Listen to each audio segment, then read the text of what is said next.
What possesses someone to risk it all for an easy win? This kid is cracked. Oh my God! This is the most egregious shit I have ever seen. What drives a player to do the unthinkable? He's cheating, dude. Do you see him trace that guy through the f***ing smoke? Why would anyone assume they can pull one over on everyone else and get away with it? I'm gonna restart my game and I'm gonna have aimbot. You will see. Trust me, you will see. What actually goes on inside the mind of a cheater? He's cheating! He's cheating! Hey everyone, before we try to figure out why cheaters do what they do, just a quick reminder that if you enjoy yourself today, a like on the video, as well as a subscription to the channel and ringing that notification bell really does help us know that you're enjoying yourself. We also have merch. Check out the esports collection at shop.thescore.com. And now let's see why cheaters do what they do. If you know anything about esports, you know about Optic Gaming's Forsaken, the man who single-handedly destroyed the Indian CSGO scene after he was caught cheating at Extremes LAN Zowie Asia 2018. Gonna get some nice positioning up on the site. And he's going to be able to get rid of Fog to the 2v2. Nicely done onto the player out quad, but the bomb is still going to go down. No fake plan. That works out well for Optic. Forsaken's life as a pro player was obviously over as soon as he got caught. Cheating is the ¡1 cardinal sin of esports, and for good reason. He's out in the Russian wilderness just sniping. Did Emilio just get vac banned? What? What? No matter what level you play at, no matter what the stakes are, the only truly unforgivable, bannable offense we have is cheating. And well, when there's thousands of dollars of prize money on the line, people take it pretty seriously. This is him! Loser! Hey, let me do whatever the f*** I want. Loser! Loser! Yes, I do! He's a loser! Cheaters get under people's skin in a way few things can. You can't even get up a ladder, but you have 100 KD, right? Nice f***ing automated system, dog shit. You should feel bad about yourself, actual. I'd say get your money back, but it's a free game. That account's getting banned. Go make another one. You shouldn't have to cheat in a game, period. I mean, if you don't have the skill, don't play the game. And it's all about having fun. And when you're out there busting your butt, especially at my age and with my handicaps, to get in the top 5 and then get taken out by a cheater before you get to #1, I still don't understand. And a lot of people don't. But besides a blind desire to win, what actually drives people to cheat? Like, if you know it's going to make you the most hated person on earth, why would you ever do it? Surely a few fake wins can't be worth a lifetime of infamy and ridicule, right? I just why did I reload? What the f? Oh my god, I'm stupid. She needs aimbot though, B, because your aim is rough, bro. Well, as with most things, there isn't a single right answer. To start, there are a ton of ways to cheat. Those include, but are not limited to, glitches, in-game exploits, wall hacks, radar hacks, aimbots, flying cars. Oh, can you take me to the zone real quick? Yeah.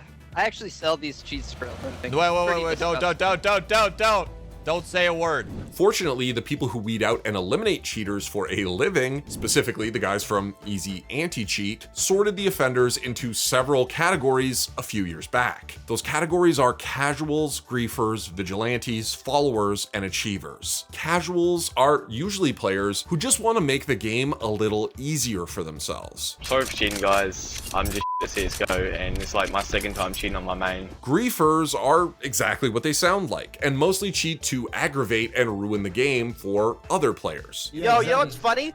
Cheating in Twitch Rivals. How funny is that, bro? Aw, sorry, man. Let's all laugh at it, you son of a bitch. I'm sorry you couldn't win, Tyler. I'm sorry. Dude, You're a star loser, XQC, and you have to stream snipe and hold my members down. Vigilantes are trying to give griefers a taste of their own medicine. Unintended casualties be damned. What's your purpose right now? Are you killing other cheaters as a cheater, or are you just f***ing smoking fools? What's the plan? What? What's the plan, bro? You said you killed a cheater. Like, explain to me. Yeah, I killed a guy with the 40 KD. Okay. Well, I'm Chris Hansen from Dateline NBC. I'm gonna need you to take a seat over there at those chairs, bro. Followers are doing it because everyone else is, and they don't want to fall behind as a result of staying on the straight and narrow. Look at this. Look how bored the suspect is right now. He's just like, you know what? These guys are hacking a lot quicker than I can hack, and there's nothing I can do about it.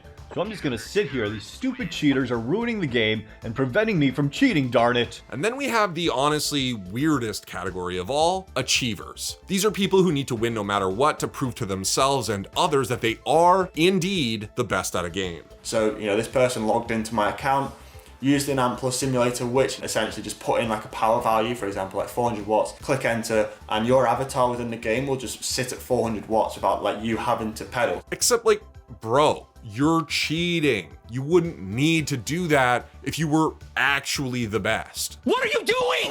But there's no way around the fact that these days, people put a lot of value into their rank in their games of choice. And some of those people are willing to do just about anything to get the rank they want. The more psychologically significant something is to you, the more it forms a part of your identity. If you're a person who plays a lot of games and, you know, you buy games merchandise and you spend 6 hours a day and you know, try to place in tournaments and stuff, it's very likely that playing games, being a gamer, is a big part of your identity, right? It's hard to separate out sometimes like games from the rest of society. And I think with the rise of more of our activities being digital, you know, there's a growing sense of, you know, like what can you get away with in an online space, or, and it's not just about cheating, but it's about your ethics and what do you consider right or decent. Okay, so cheating motivations, once someone has decided to cheat, can vary. So hey Raider, you kick people offline if you don't like them?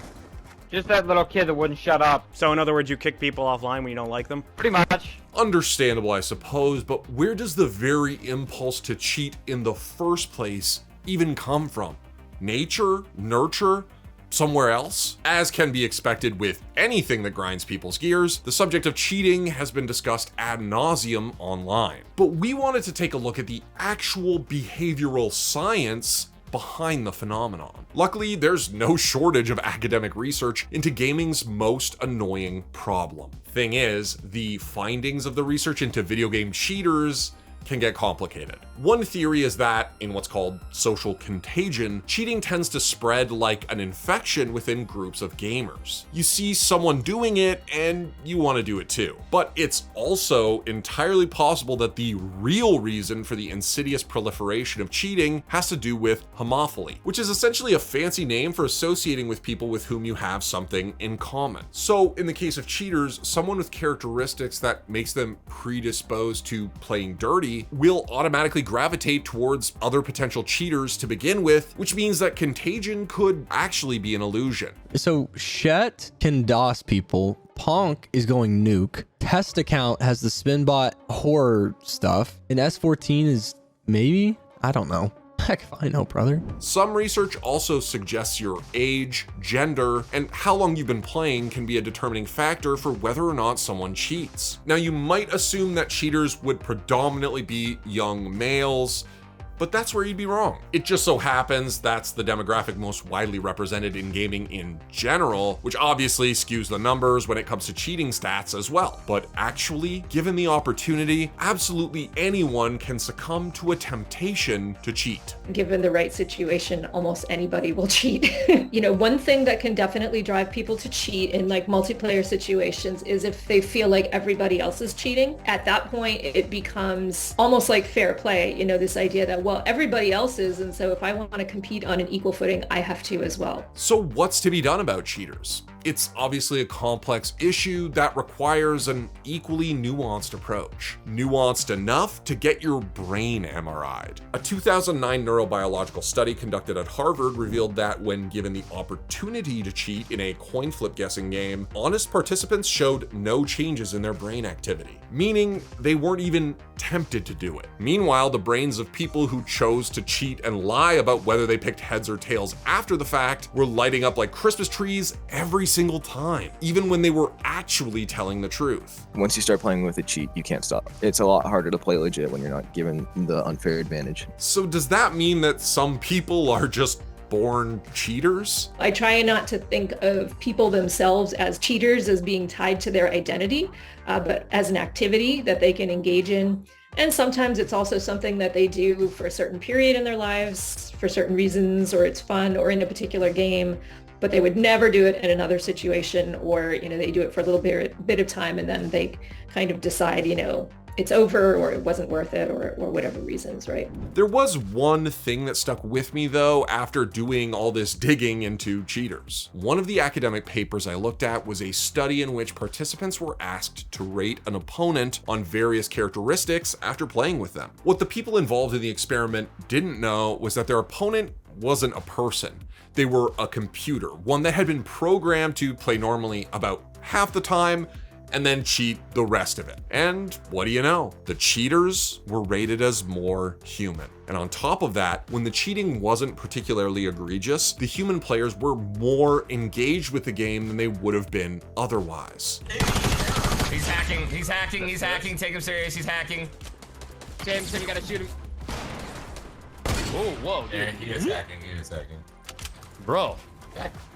He's actually cheating. cheating. He can't build, man. Don't. In other words, in a very fundamental way, people feel that there's something natural about an inclination to cheat. After all, to err is human. And maybe wall hacking is too.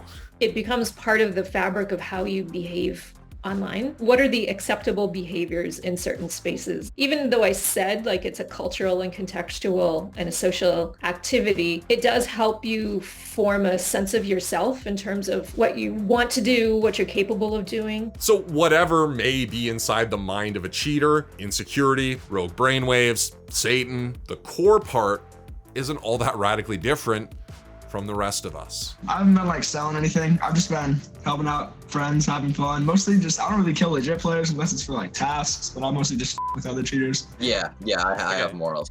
They're probably pushing forward, maybe? Yeah, that guy's not killable. That guy is not killable. Oh my god, just eat my Holy shit, he has 14 kills, bro. What the